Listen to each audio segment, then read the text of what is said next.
Everyone, welcome to my YouTube channel. आज चाहिँ हामी बनाउँदैछौँ मेरो एकदमै फेभरेट बफ मोमो। फर्स्टमा चाहिँ हामीले प्याजलाई बोक्रा निकालेर धोएर काटेर यो मिक्सरमा पिस्यौँ। प्याज यतिको भयो अनि त्यसपछि हामीले प्याजलाई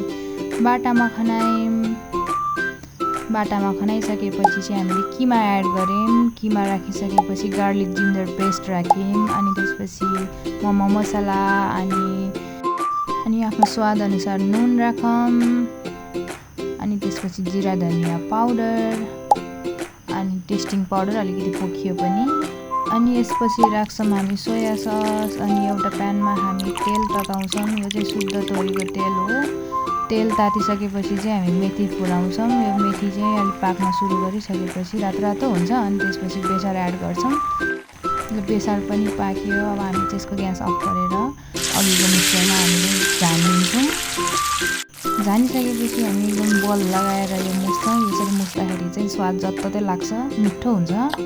पिठो चाहिँ हामीले पहिले नै मुछेर प्लास्टिकमा ऱ्यापिङ गरेर राखेका थियौँ अनि त्यसपछि काटेर मम्मीले बेल्दै हुनुहुन्छ अनि मैले मोमो बनाउँदैछु।